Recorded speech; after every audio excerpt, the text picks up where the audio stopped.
No hope again. Hon fucks up.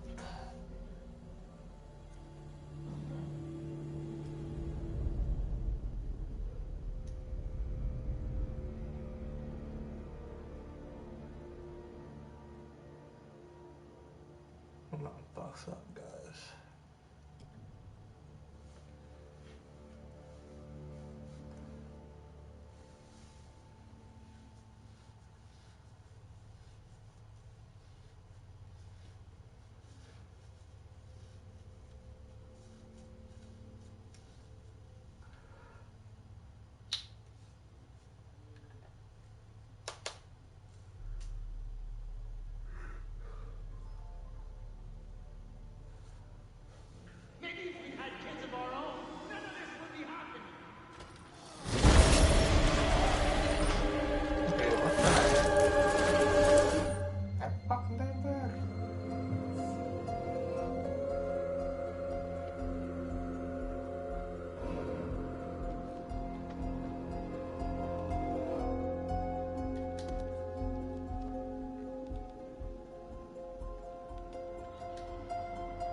You're gonna want to see this.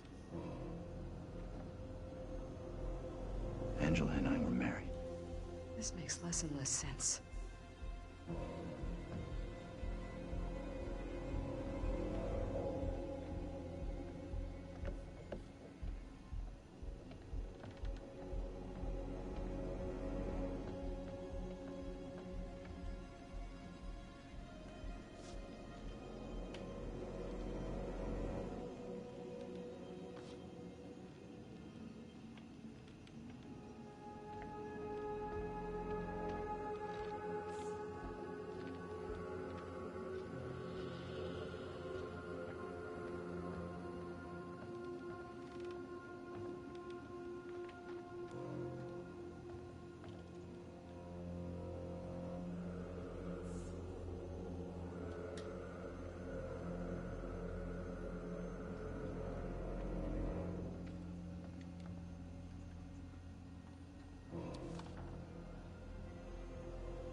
Key.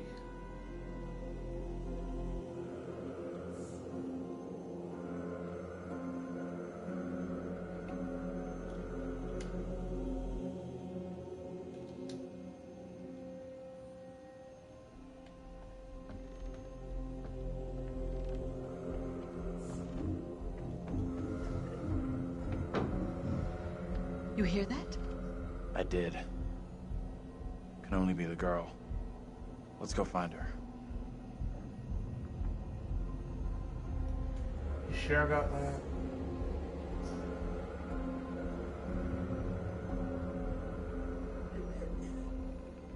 She's in here. Stay here.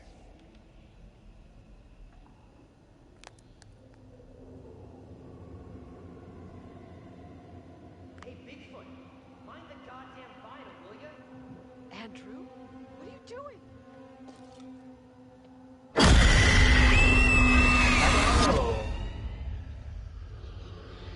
He knows I was about to confess all to the judge. No, wait. You protect me. You must. Wait, this isn't right. No way.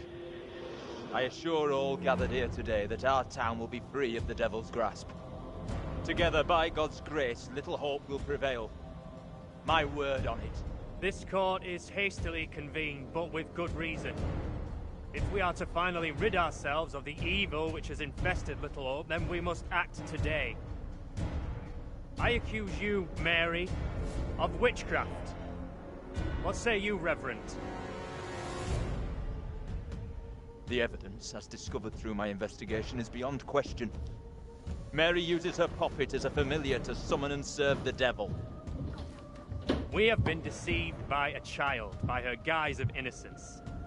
This puppet was mistakenly used to denounce Tabitha, but it has always belonged to Mary and Mary alone. She allowed her own kin to be executed as she watched in silence. That is not so! Liar! Now this tainted child, this creature of Satan, has the marrow to accuse me, a man of God, of wrongdoing. Whatever she pulls, do not fall for her little girl act. She may be a child, but there's no doubt she means harm. She's malicious. It was never my intention to bring harm to this town, or its people. Can you not help me? What can I do? If I could do something to stop this, I would, but... Now in her hour of greatest need, I don't this see child how. of the damned pleads once more for the devil's help. I beg the court's indulgence. Please guide me at this time. Seek your counsel.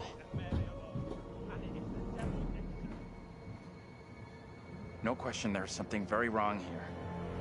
Right in the heart of this place. There can be no doubt that Little Hope is afflicted.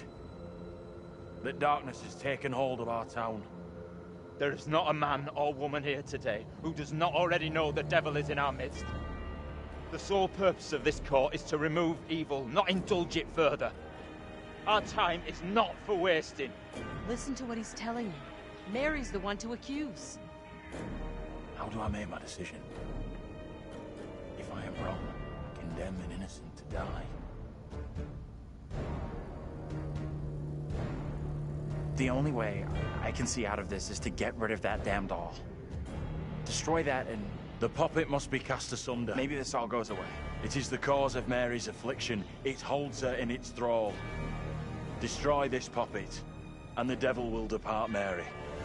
She will be restored, an innocent child. Reverend, burn the puppet. Destroy it. You must not act in haste.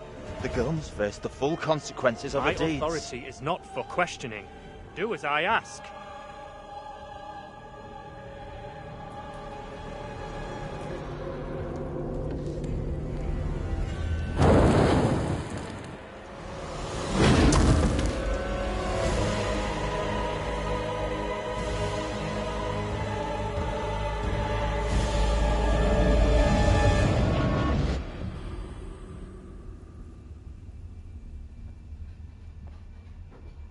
You've done everything you could.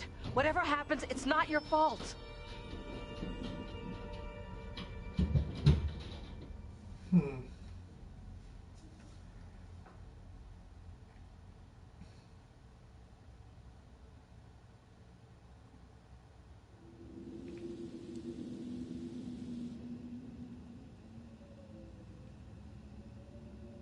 Do we think that's it? I figured that if the doll... And then that would be the end of it. You made the right decision. There's no way you could have known what was going to happen. Let's just get out of here.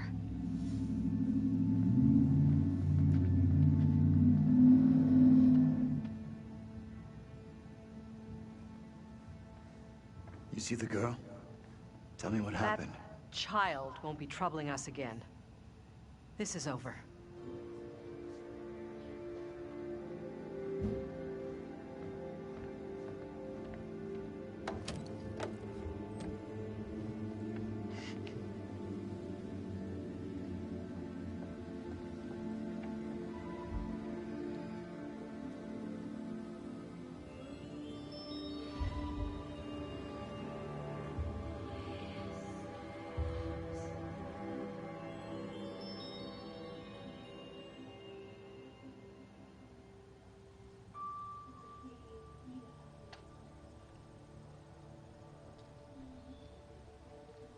Hey! I'm real sorry. I know it wasn't your fault.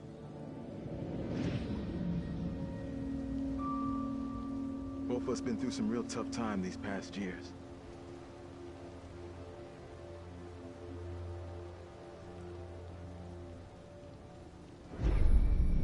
About half a mile or so, there's a diner with a working phone.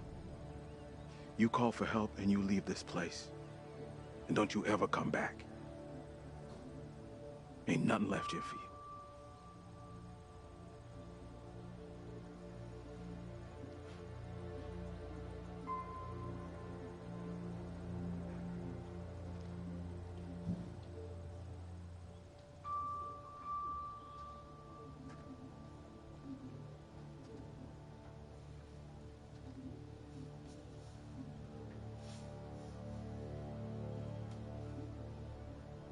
I'm real sorry for what I've put you all through.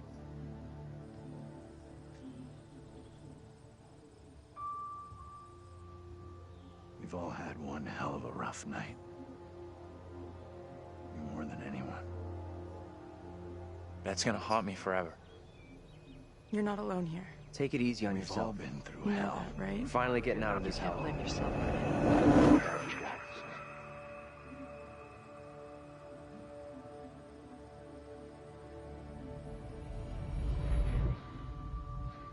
I just wish we all could have made it.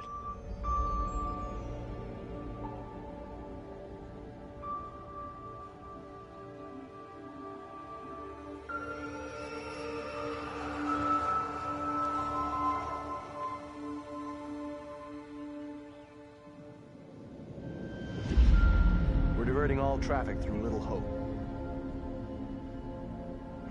You okay, buddy? You seem a little confused. Yeah, I'm fine. I just want to get these folks to where they need to be. I doubt a short delay will trouble him too much.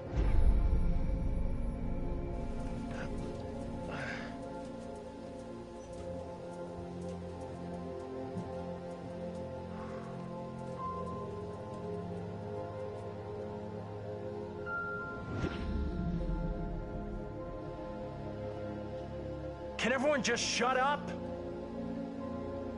This isn't helping us find help or getting us out of here.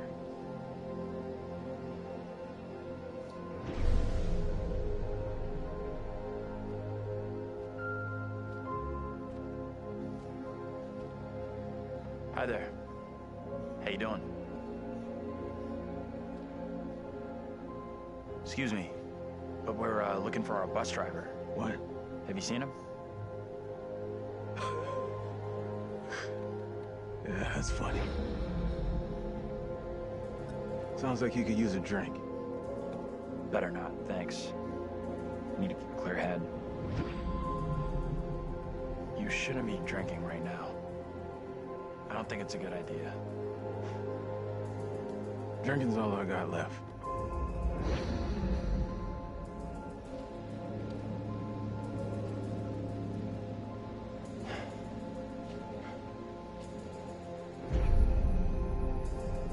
What the hell is going on in there?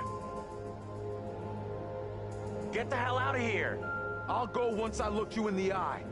Now let me in! Hey! I don't think he gets how bad a mess we're in.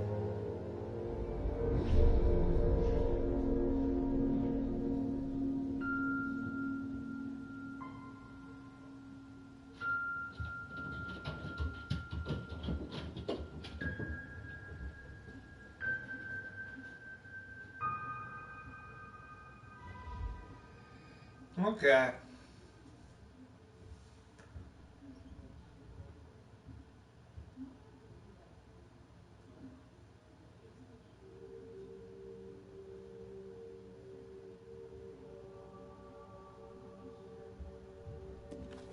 That's it. Game over. You're done. For now, at least. You could always try again, see if you can get a different result. Not a bad effort. Some found redemption, some didn't. All your doing. And you eventually found him. The bus driver. Maybe he can now put the past behind him.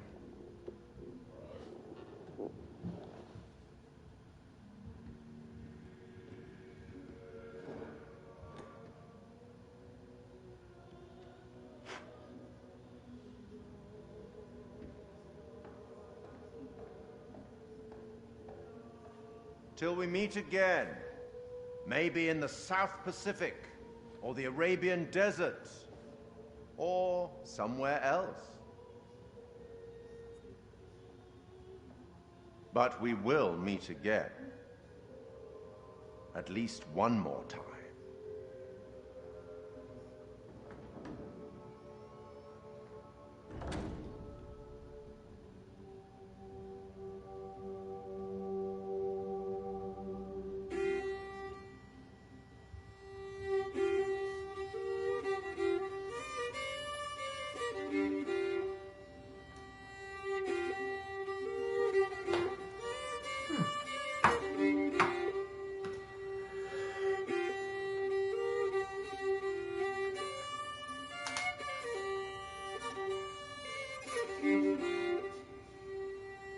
Oh, what is this that I can't see with icy hands takes hold on me? I am death, none can excel. I hold the key to heaven or hell. Oh, death, won't you spare me over for another year?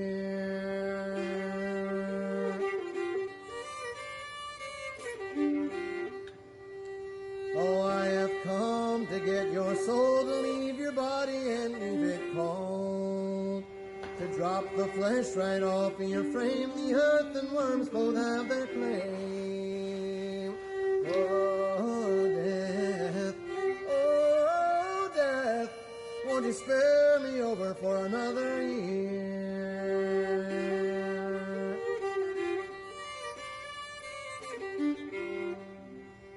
Oh, death, consider my age. Pray do not take me at this stage. My wealth is all at your command, and you but move your icy hand. Oh, death, won't you spare me over for another year?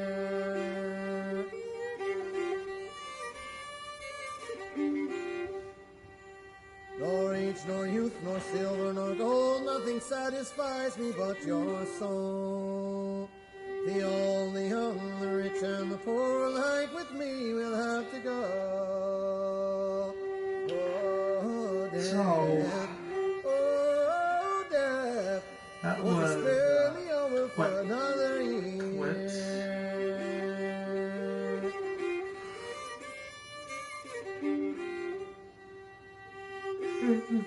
Had to finish the game. And I did. Took the first game. I think the first one took an hour. And the other one took 2 hours. Then that one took about how many minutes? Let's see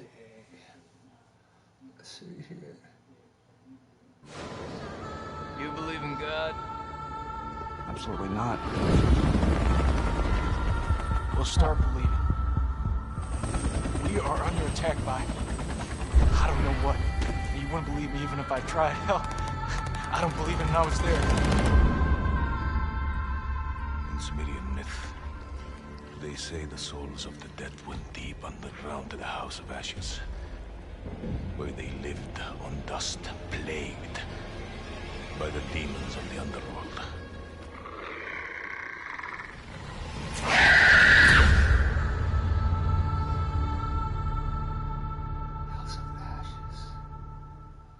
Ooh.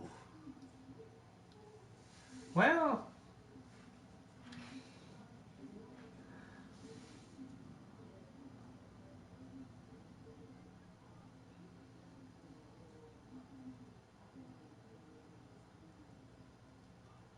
Now that was interesting. You got the next game now called House of Ashes. Let's see what the bonus features. I unlocked it.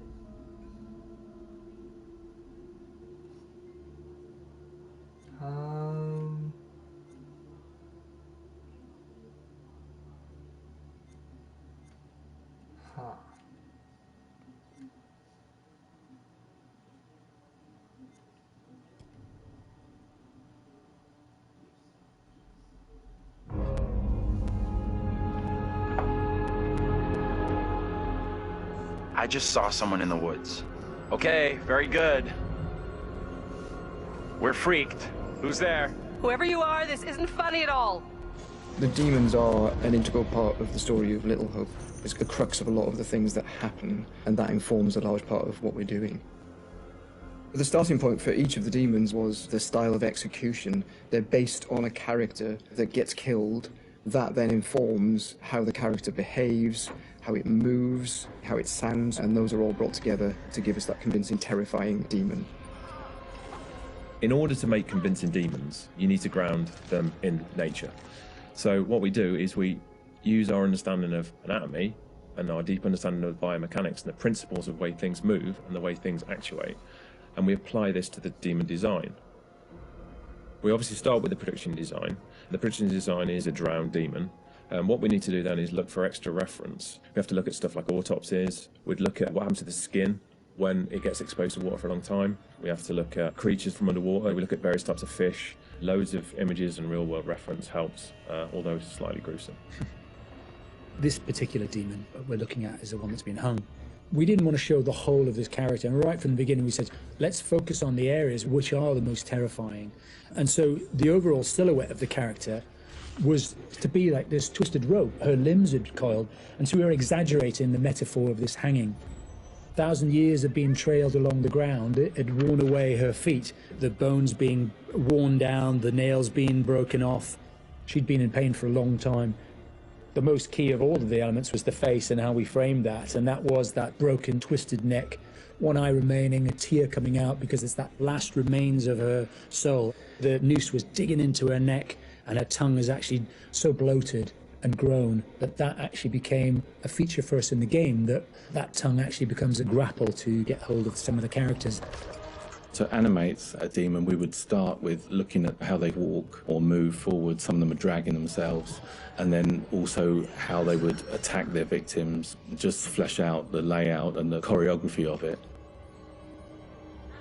Mocap is a big help. Obviously, it's a lot faster than keyframing from scratch. So we decided to use it as a base for some of them, and then we would layer on top of that all the characteristics that bring them to life, even though they're dead. The Crush Demon in particular was difficult to work with because we weren't able to use motion capture footage, so that is going to be completely hand animated. So that meant we were really starting from scratch. All the other demons, we did use actors' footage, so we have a lot of actors with spikes tied to them, limping across the scene. Let's get the fuck out of here! On the Broke Demon, we asked the actor to use various props to try and achieve the sort of movement that we wanted. And I think he did a great job. It was really successful. We've had to, again, add on to that to help with the weight and the believability.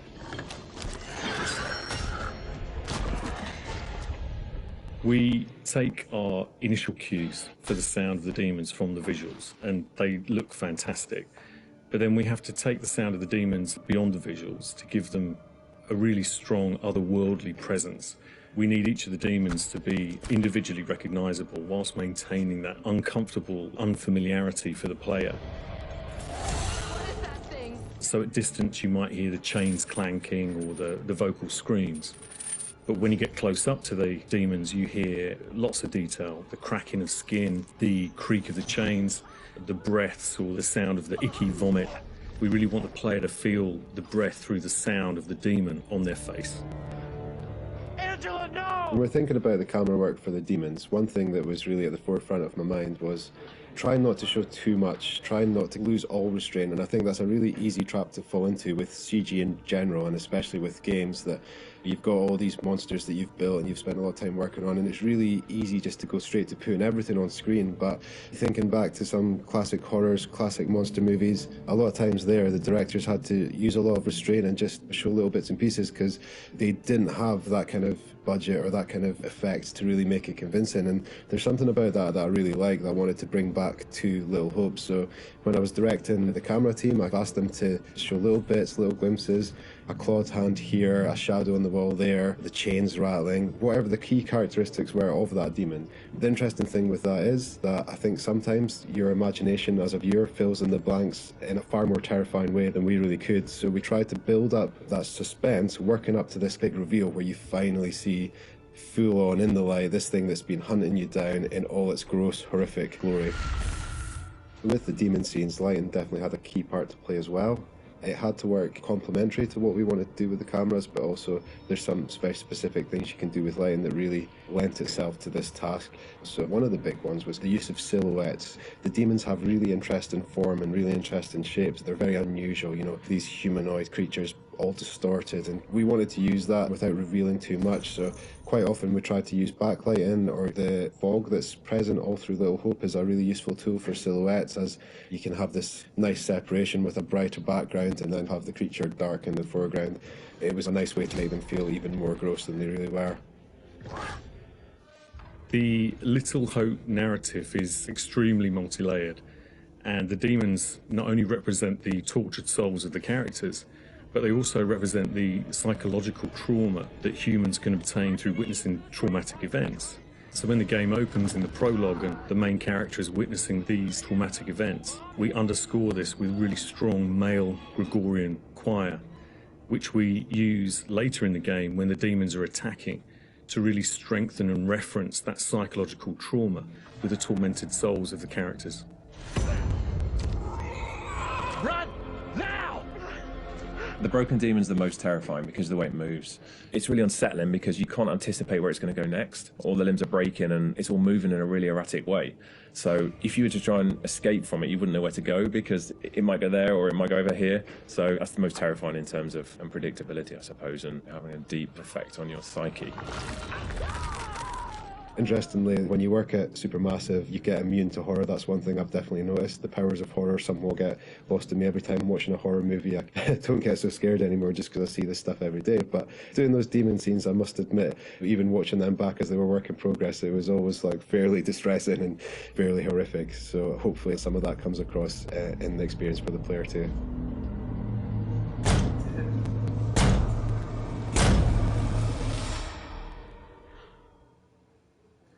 Okay.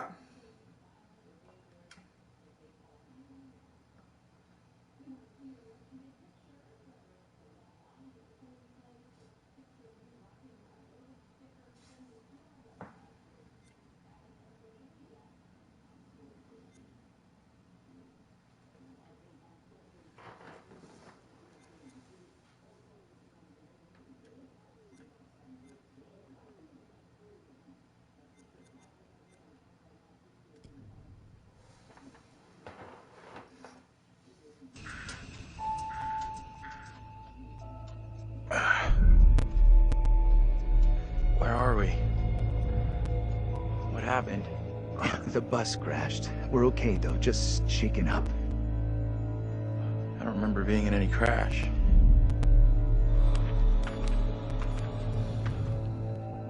Well, here we are on set of Little Hope, part of the Dark Pictures Anthology. Tell me about the characters you play in the game. Yeah, very exciting. I play Andrew, who is a student on this trip to the town of Little Hope. You know this place? No.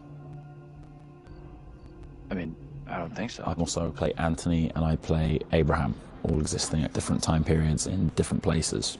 Is it tough to balance at all and to kind of jump back between these characters as you go through it? A little bit. I've had a lot of help along the way, and we've been able to, for the most part, separate the three different guys. We have an amazing accent coach on set at all times, so she keeps me in check and puts me on the right part of the map when I stray too far. Only the devil could create a demon who so resembles me. We do look alike, which I agree is pretty damn weird. How tough is it for you to separate that and balance it all? Yeah, it's interesting. Andrew, being the character that I embody for most of the time, was a little bit easier for me. I related to him naturally. He's this socially awkward, depressed student, and I certainly as a student was pretty socially awkward and repressed, so I could relate to him a great deal. You seem uncomfortable around kids your own age. This trip is actually my first time away from home. Oh, you picked a real beauty. Yeah, well, if I ever make it back, I'll sure have something to talk about. The other character, Anthony, is slightly more immature, comes from a big family. I can also relate to that. And dealing with the family dynamic and playing that sibling friction was also something that I think a lot of people can relate to, and that was fun. Another sort of element of the challenge which I really enjoyed. And then there's Abraham, who's the third character that I'm responsible for. We have to stop this. The only madness is right here in this court. And the nice thing that exists in all three of them is this motivation to do good, to do right. And I think all three characters I really had admiration for. They seem to be like morally adept, and it's important to respect, I think, the characters that you play, or at least identify something within them that you respect. And I respected all three of the guys that I played. I know what must be done here. And they're all so very different, and even the level of the accents change between them. Is that something that's challenging to navigate? Yeah, that's been really fun for me. It's been, when playing Andrew, I've been doing a relatively neutral American accent, but we sort of base most of the action in New England, so it does lean towards the East Coast, and it doesn't take on too strong of a characterization in either direction. The vocal work for Anthony is similar to that, but because Anthony lives within the 1970s, there's been a little bit of tweaking to the accent in order to accommodate the times. And then Abraham's an entirely different accent. It's been a bit of guesswork as far as constructing that accent, because there's no recordings of what people sounded like at that time. But I suppose the closest thing to it we imagine is a kind of Northern English accent. And my dad's from Yorkshire, so I've basically been ripping off what my dad sounded like when he was younger. She talked in this really weird accent. Was that even American? And also with the process itself is a huge, like a learning curve, like you say, with the performance capture. What's the process been like for you? Have you been able to adapt? Do you feel at home now wearing the helmet? And yeah, it's funny. I mean, it presents a whole host of challenges. It can get a little uncomfortable. Okay. After a while, it can get a little uncomfortable. You never forget the first time you go for a wee wearing that headset, thinking, am I on some sort of screen somewhere in a studio right now? Can people see me weeing? But you soon get used to the headset and the pack that you're wearing. And I think the best thing you can do is try and remove that from the equation entirely and just make it about looking at the person opposite you. Some of the more physical stuff is challenging, because if you do want to move around and you do want to add a physical performance to whatever facial, emotional things that are being captured, you have to be careful that the sound isn't being compromised because of your movements. But, you know, in lots of ways it's been quite freeing too. We move at a great pace. There's little repetition over the same thing. There's lots of variation, but little repetition really. And we have an opportunity to move freely about the space pretty much. We're not confined to marks, and we don't have to relight every single moment. It's go, go, go. It's been 100 miles per hour, and I've loved the intensity of it. It's been great. But we're looking for our bus driver. What? Have you seen him? Yeah, that's funny. What's up with the fog outside? It's pretty weird. Sure is a thick one tonight. Actually, it's so thick it's stopping us from leaving. Yeah, I know that feeling. You're, trapped here too, then? Thank God. it's a whole different pace, I feel, than what you normally when you're setting up a scene and you shoot front to back, and then now it's kind of like you're just jumping in and you're just like stop, start. It must be kind of refreshing in a way. 100%, yeah. You can start in the morning and by lunch you've died and come back to life 4 or 5 times, whereas on a film set you would have had to shoot for several weeks to get that material. So you do blast through a ton of content. Get the hell out of there! Look out! Yeah, it's gonna be really cool to see yourself in a video game. It's gonna be an incredible experience too. And then now your friends and family members can like play you in a game. That must be a whole weird feeling. Yeah, that is really weird. It's strange enough seeing my face on screen in anything, but really mad and exciting, I guess, to think about being in a video game. I guess that's like a little kid's dream in lots of ways, so I feel very lucky. It's incredible. Your friends are gonna call you, but like, I killed you. Yeah, I killed you 3 times. And they're like, good to speak to you too, bud. Yeah, thanks for the call. Would you confront your fears, or would you run away? I want to say confront my fears. After this experience, I would confront my fears. Maybe previously I would have run away.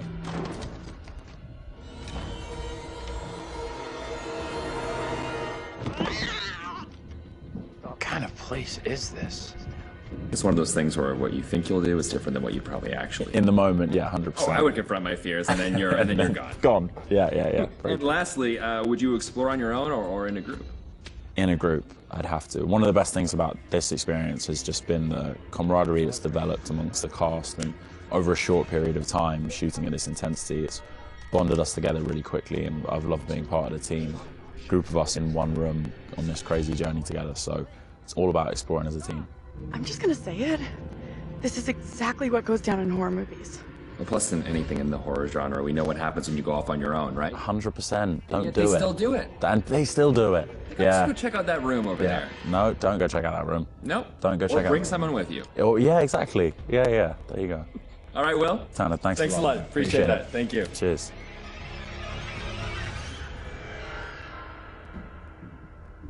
Okay.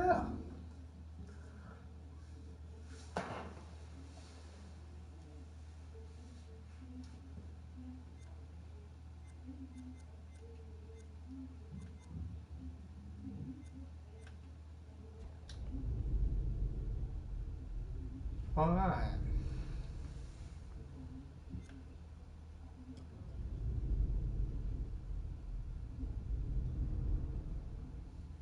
The man and Neven.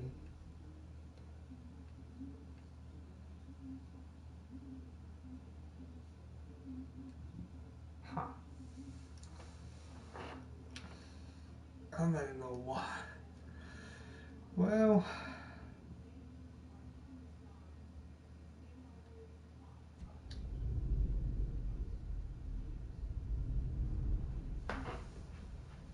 I don't know why, pretty much, the ride to pretty much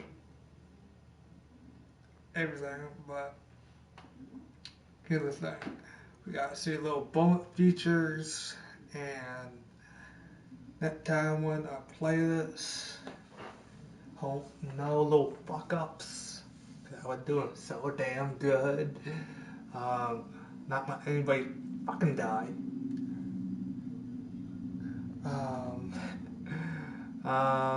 So see ya, and see you in my next video.